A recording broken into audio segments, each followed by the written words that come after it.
viagem agora para mesmo.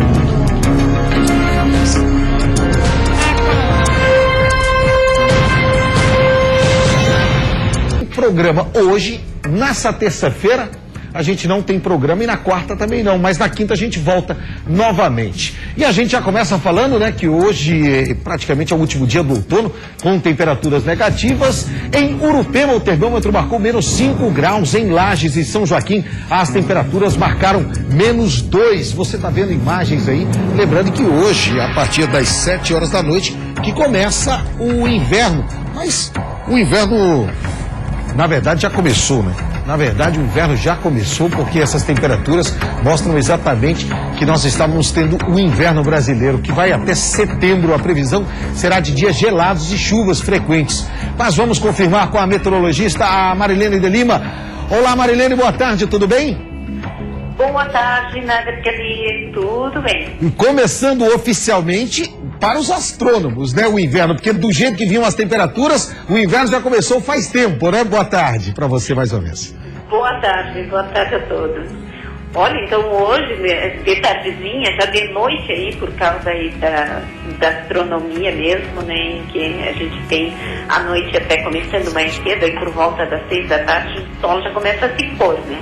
Já está abaixo do horizonte, né? E hoje já deve ser a noite mais longa do ano, então ela começa um pouquinho mais cedo, aí termina um pouco mais tarde, o amanhecer nosso já fica aí para lá das 6:30 da manhã, né? Então, essa condição aí já está associada aí à posição que a inclinação da Terra faz com que o Sol tenha, né, ficando mais afastado aí no hemisfério norte. E essas temperaturas baixas, elas continuam então, Marilene? Continuamos sim. Então nós tivemos em junho já vários dias consecutivos aí de temperaturas bem baixas, do mês todo praticamente com temperaturas muito baixas, né? Já dando uma ideia do que a gente deve esperar para o inverno. Um inverno bem rigoroso, né, com temperaturas baixas. Bom, pelo menos é um inverno daqueles que a gente já nem lembra mais, né?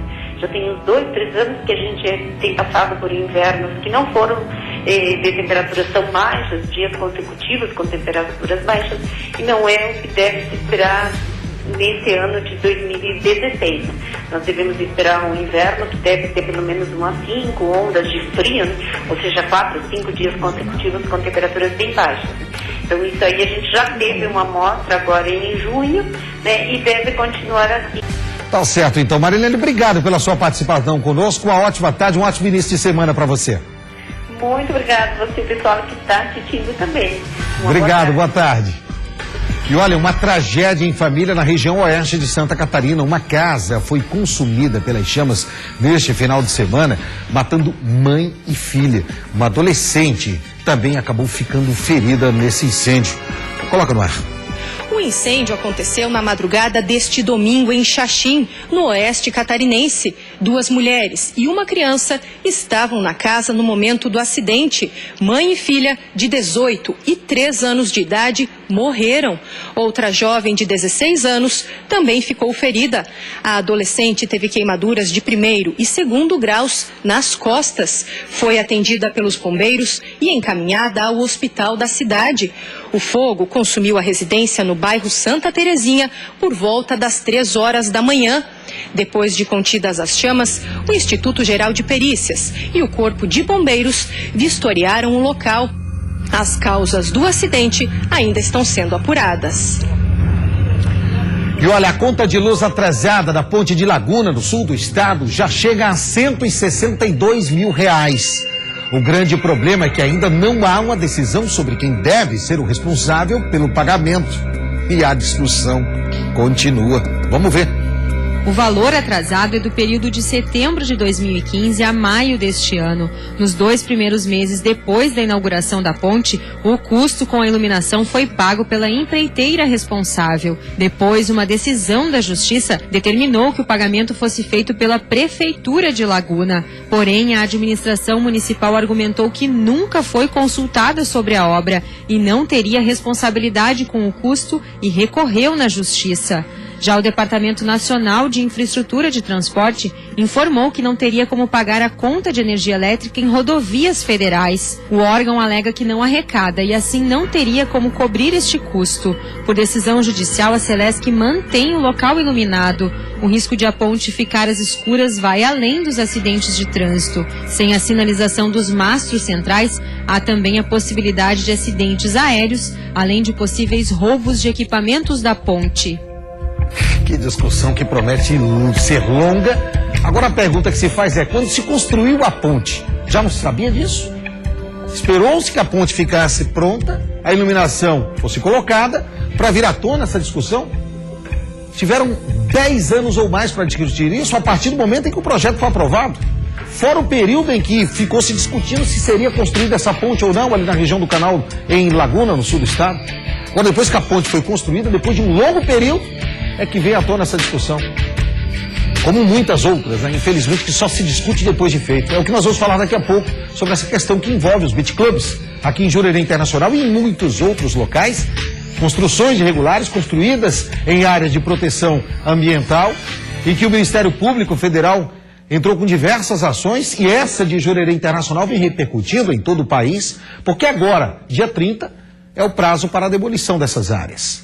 Então, por que estão discutindo isso agora? Por que isso não discutiu antes? É a pergunta que muita gente faz. É o mesmo caso aqui da ponte. Mas daqui a pouco o Procurador da República participa conosco aqui ao vivo, falando sobre essa questão, esclarecendo um pouco mais para você que está em casa, tirando o juridiquês dessas ações, para que você possa entender o porquê que o Ministério Público Federal está pedindo a demolição, né? E a Procuradoria da República está aí nessa ação, pedindo a demolição desses beach clubs. Já aqui no Repórter Band.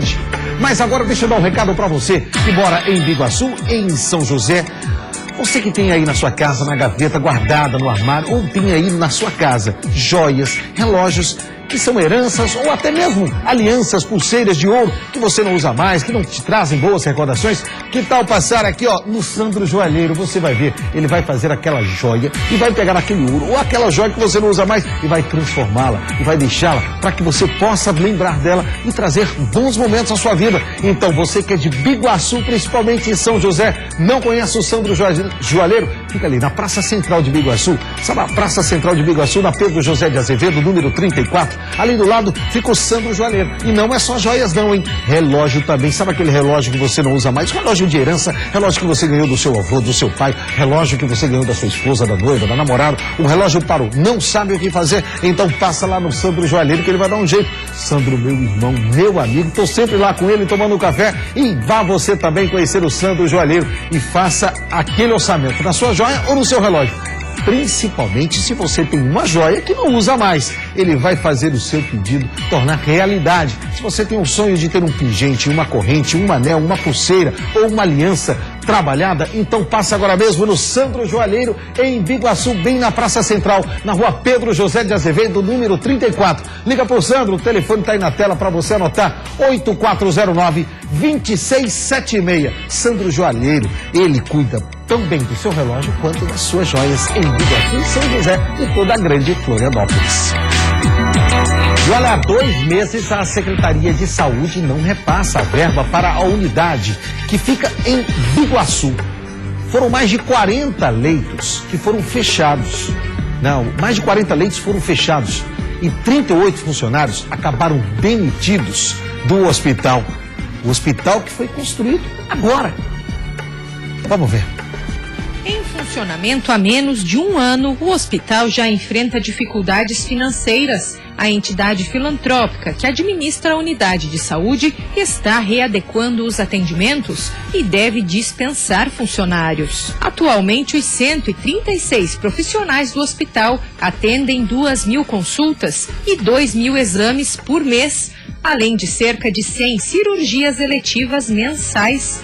Nesses setores não haverá mudança, mas o pronto atendimento, a internação clínica e as cirurgias de emergência geral e ortopédica que o hospital estava iniciando não poderão sair do papel. A gente sabe dessa dificuldade também financeira e a gente tem que acatar e tentar adequar o hospital à realidade financeira que nós vivenciamos. Para o Sindsaúde, Sindicato dos Trabalhadores da Saúde Pública e Privada da Grande Florianópolis, o corte de investimentos vai afetar toda a região e a preocupação é que a economia chegue a outros hospitais do estado. A gente vê o descaso que está acontecendo com a saúde pública, né? Esse corte do governo para economizar aqui em média 25%, está chegando nos hospitais que são conveniados com o Estado, né? O convênio para manter o Hospital Regional de Biguaçu é firmado com a Prefeitura, mas o dinheiro não vem do município. Todos os meses são cerca de 3 milhões de reais. Com os 40% do governo federal, não há problemas, mas a parte do Estado não deve mais ser repassada. E os últimos 3 meses, antes do comunicado oficial, também não chegaram até aqui, porque estão atrasados. Em nota, a Secretaria de Saúde do Estado confirmou o corte de repasses e alegou que a produção da unidade está abaixo do volume inicialmente estimado. E nós estamos na linha com o prefeito de Biguaçu, Ramon Vollinger, para ver o que o município pode fazer para que essa decisão ela possa ser revertida. Prefeito, boa tarde, tudo bem? Boa tarde, Nader. Boa tarde ao pessoal que está nos assistindo. Muito obrigado mais uma vez por ceder o espaço para a gente poder colocar a versão da Prefeitura nos fatos, que é importante para a população ficar sabendo. Por favor, prefeito, o senhor tem o direito a falar agora. Nader, na verdade é o seguinte, eu não encaro essa notícia que o governo do Estado vai deixar de repassar os 800 mil reais para o hospital, não encaro como uma má notícia, não. Na verdade, nós vamos agora fazer uma nova readequação dos atendimentos.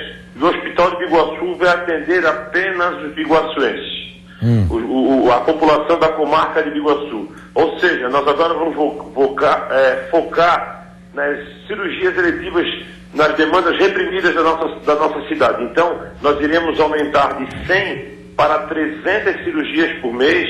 Certo. Vamos atender apenas a população de Biguaçu, no caso do Governo de Celso Ramos. O Certo. hospital agora não configurará mais um hospital de retaguarda do Hospital Regional São José, que era a proposta que a Secretaria de Estado tinha feito aqui para o Hospital de Biguaçu. Nós vamos atender apenas a nossa população. Isso é uma pena, porque nós estamos atendendo... Que lamentável.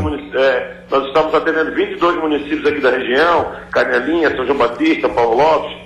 Mas agora nós vamos focar e acreditamos que com esse recurso que é repassado pelo governo federal, de 1.248.000, nós conseguimos fazer um bom serviço, conseguimos atender a nossa população com cerca de 300 cirurgias mês, com demandas reprimidas na área de oftalmologia, cirurgia vascular, ortopedia, proctologia, urologia. É uma pena. Mas é uma pena, mas eu fico feliz porque pelo menos o biguaçuense vai ser bem atendido. Pois é. Tá certo então, prefeito. Foi importante a sua participação conosco para esclarecer principalmente para a população. Então, a partir de agora o atendimento é exclusivo para os moradores de Biguaçu, Governador Celso Ramos e Antônio Carlos. Isso mesmo, Nádia. A gente, com esse recurso que está vindo religiosamente do governo federal, do qual a gente realmente está sendo bem aplicado, ele vai fazer essas cirurgias, de 250 a 300 cirurgias mês, e fazer com que essas demandas reprimidas da população aqui sejam atendidas. Tá certo então. Prefeito, mais uma vez, muito obrigado pela participação do senhor, e estamos sempre à disposição aí do município de Biguaçu para a sua participação conosco, sempre ao vivo aqui, tá bom? Obrigado, Nádia. Estamos à disposição. Muito obrigado. Forte abraço para o senhor. Parabéns pelo trabalho também feito aí no município de Biguaçu, aqui na Grande Florianópolis. E agora você já sabe, quando o recado é da Oralci Implantes, a gente já sabe que é para falar de coisa boa, de autoestima, de qualidade de vida, não é mesmo?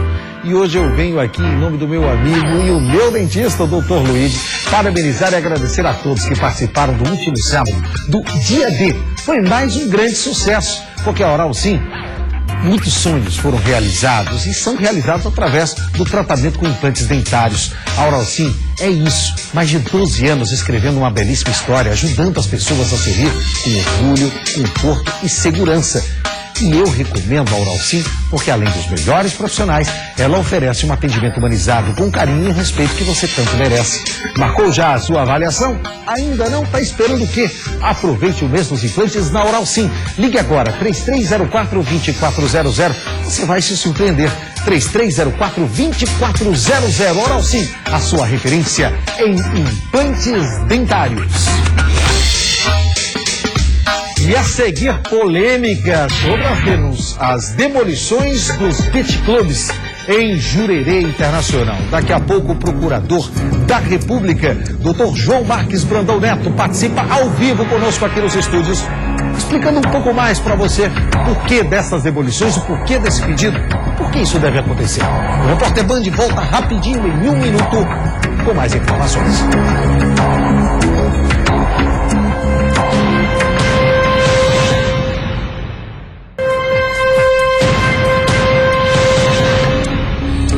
E nós estamos de volta com o Repórter Band. E deixa eu fazer uma pergunta para você.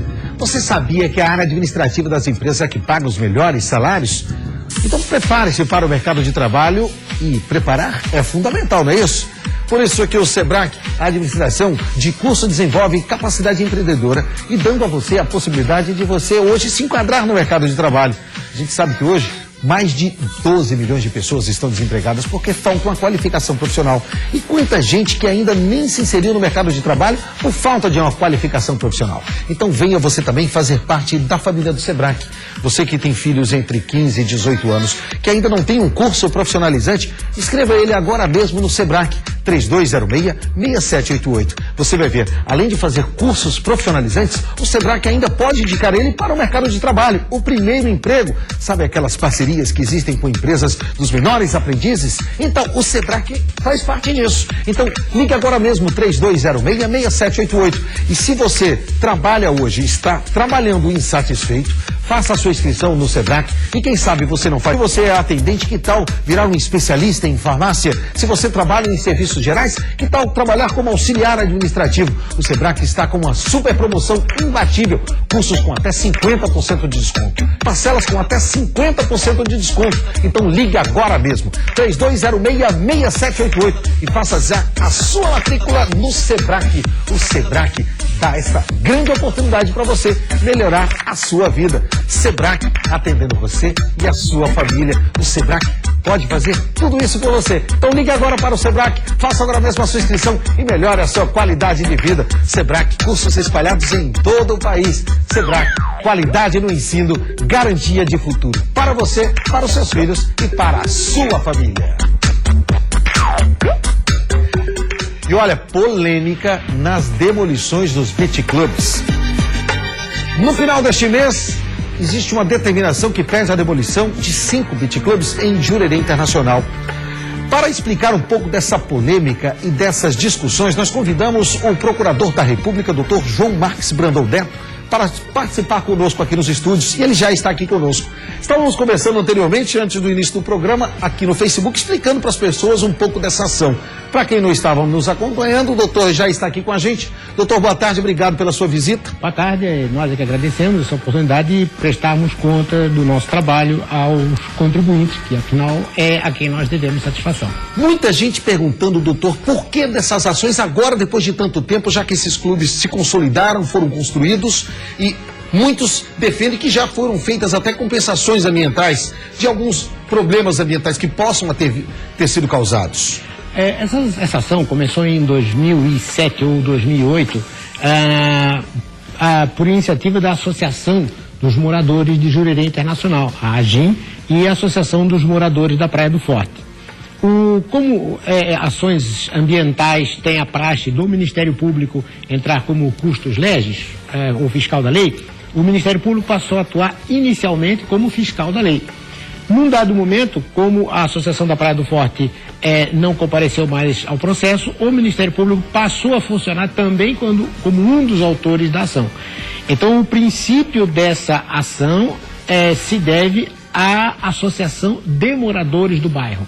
O Ministério Público entrou somente depois como autor, no começo só como fiscal da lei. Uma das principais discussões, doutor, é de que esses beach clubs geram renda para o município através do turismo, geram empregos, afinal, muita gente é empregada de forma direta e indireta, e é um atrativo a mais para Florianópolis, já porque por questões ambientais a cidade ela não pode ter indústrias. Então acaba sendo o turismo o principal trade do município. Essa desculpa que é dada por essas outras pessoas nessa questão não seria uma boa argumentação para essa questão ambiental que está sendo discutida? Olha, vamos começar pela questão das indústrias. As indústrias se instalaram em Blumenau, por exemplo, em 1850, quer dizer, não havia legislação ambiental proibindo indústrias de se instalar em Florianópolis. Então, isso é uma questão de iniciativa privada, de ter ou não ter indústrias, porque não há uma proibição em áreas, não é por isso que não tem indústria. Se fosse, primeiro ponto. Segundo ponto, nós temos que respeitar as gerações futuras. Então, se a lei diz que não pode construir em APP, não pode para Chico, não pode para Francisco. Então, essa é uma questão de tratar as pessoas com igualdade e permitir a todos que sofram a lei da mesma maneira. Então, eu não vou permitir que fulano construa ali, no mesmo lugar, e Beltrano, também em APP, tenha que sair. Nós temos várias ações, tanto em Florianópolis quanto em outras cidades do estado, para realmente manter a área de preservação permanente como APP. Eu mesmo, no Blumenau, cheguei a entrar com uma ação para demolir um edifício de 11 andares. Então, isso é uma questão de aplicação da lei. Quem constrói numa área de preservação, quem constrói numa área contestada, sabe que está correndo o risco daquela atividade econômica. E agora que já foi construído, já houve esse dano ambiental, não pode ser feita, pode-se deixar esses beach clubs ali e ser feita uma compensação ambiental, doutor? Não há como compensar contra direito público, né? Então, primeiro que nós temos áreas ali que não são usucapíveis. Segundo, que nós não podemos aplicar, no caso ambiental, a teoria do útil-possidente. Quer dizer, o fulano está lá, bom, já que ficou, deixa estar, porque senão qualquer um que construir em qualquer lugar, haveria uma espécie de uso capião daquilo. E a própria Constituição diz que os terrenos públicos e essas áreas de preservação não são usucapíveis. É porque o argumento da defesa, principalmente em relação à Jurerê Internacional, é de que quando foi aprovado o projeto de construção daqueles condomínios, foi aprovado também essas áreas. Bom, essa é uma questão que se mistura com outros processos que eu prefiro não entrar em detalhes, porque eu tenho diversos tipos de informação na minha cabeça, e então eu sou capaz de passar alguma informação que eu não poderia passar, porque está sob sigilo, etc. e tal. Então, o que eu posso dizer é o seguinte: a sentença judicial disse que a construção não podia ser feita. Então, nós temos uma decisão judicial. A decisão judicial, ela resolve todas as discussões. Então, não temos o argumento de X ou o argumento de Y, o argumento de A ou o argumento de B. Nós temos agora o que o juiz falou, e o que o juiz falou é uma verdade jurídica. Então, isso não encerra o assunto. Quer dizer, nós podemos ter discussão até o momento que a justiça decide. A justiça decidiu, nós temos que respeitar a decisão judicial, sob pena de nós colocarmos em xeque o próprio Estado de Direito. Então, o respeito às decisões do Judiciário é tão sagrado que a própria Constituição diz que pode haver intervenção federal no Estado se a decisão judicial não for cumprida. Nesse caso que o senhor diz aí, em relação àquela moeda verde, uma operação desencadeada pela Polícia Federal há mais de 5 anos, e que muita gente achou até que tinha acabado em pizza, doutor?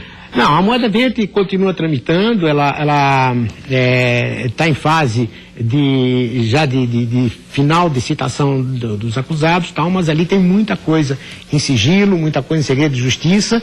A única coisa que eu posso falar é que o processo está tramitando, ele ficou em discussão no tribunal por 5 anos, voltou para nós em 2013, durante um ano nós estudamos o caso, em 2014 foi oferecida a denúncia e está tramitando no judiciário. Isso é o máximo que eu posso dizer. Caso o pleno do Tribunal Regional Federal pode vir se eu não me engano, tem um recurso que foi impetrado por algumas partes envolvidas nessa questão, venha a considerar ou reverter essa decisão preliminar da demolição, o Ministério Público vai recorrer? Olha, nós respondemos no Ministério Público por instâncias. Então, o que a gente pode fazer, o que a gente pode responder é, aqui na primeira instância, os procuradores da República vão recorrer. O que acontece na segunda instância é tratado por procuradores regionais da República. Então, no caso de reverter uma decisão no tribunal em Porto Alegre, a decisão passa a ser totalmente dos procuradores regionais da República, com independência funcional, quer dizer, o que eles decidirem lá é a decisão deles e nós não podemos interferir em nada. Nós só respondemos pelo que acontece aqui na primeira instância. Lá eu não posso dizer nada sobre o que eles vão fazer. O senhor, obviamente, não pode falar sobre esse outro processo que o senhor falou que corre em segredo de justiça. Mas o senhor acredita que quando vai haver uma definição sobre essa questão da moeda verde, que interfere também nesse outro caso, para que a população possa entender definitivamente o porquê dessas questões? Não, não há prazo. Primeiro que não há interferência, porque a instância penal não interfere na civil. Certo. Então não há como ter interferência, né? Na verdade eu falo de informações que eu tenho porque eu atuei nos dois processos. Então o problema é a dificuldade de falar uma coisa que pode se confundir, falar numa coisa que não deve, aquilo está em segredo de justiça, eu prefiro não falar. E o senhor acha que quando que sai a definição dessa moeda verde, então, só para a gente esclarecer, já que o senhor tocou nesse assunto? Olha, se eu conseguisse fazer previsões, vai dar aquela resposta. Eu deixaria o Ministério Público, iria advogar e ia ficar riquíssimo. Né? Essa pergunta, essa resposta do doutor, é exatamente o que eu perguntei. Doutor, o senhor acredita que essa decisão possa ser revertida no pleno? A doutora me deu essa resposta em relação à previsão e não sairia do Ministério Público e iria advogar. Exatamente, né? Porque o advogado ele tem que ter essa... Em casos similares a esse, qual foi o resultado final, doutor? Olha... Usando da analogia. Usando a analogia, pode, por exemplo, naquele caso do edifício lá em Blumenau, houve uma decisão falando que, olha, um detalhe da prova precisa ser refeito e isso eu soube pela imprensa, porque eu já não estava mais em Blumenau. Mas eu não acompanhei mais. As decisões, elas... Vai da cabeça do juiz. Porque aí, a própria expressão suspensiva e devolutiva já diz tudo, né? Tá certo. Está aqui o Procurador da República, doutor João Marques Brandão Neto. Foi um prazer recebê-lo, senhor, aqui nos estúdios. E espero recebê-lo mais vezes aqui para conversarmos mais. Estaremos sempre à disposição. Tá aí, então, esclarecendo um pouco mais sobre essas questões que envolvem os beach clubes em Florianópolis e que promete muita polêmica ainda pela frente. Faltam 10 dias pelo prazo da justiça. A gente vai voltar a falar desse assunto na quinta-feira, no Repórter Band. Amanhã a gente tem futebol Eurocopa e na quarta-feira também. Tá bom? Um beijo no coração e até quinta-feira com mais uma edição do Repórter Band.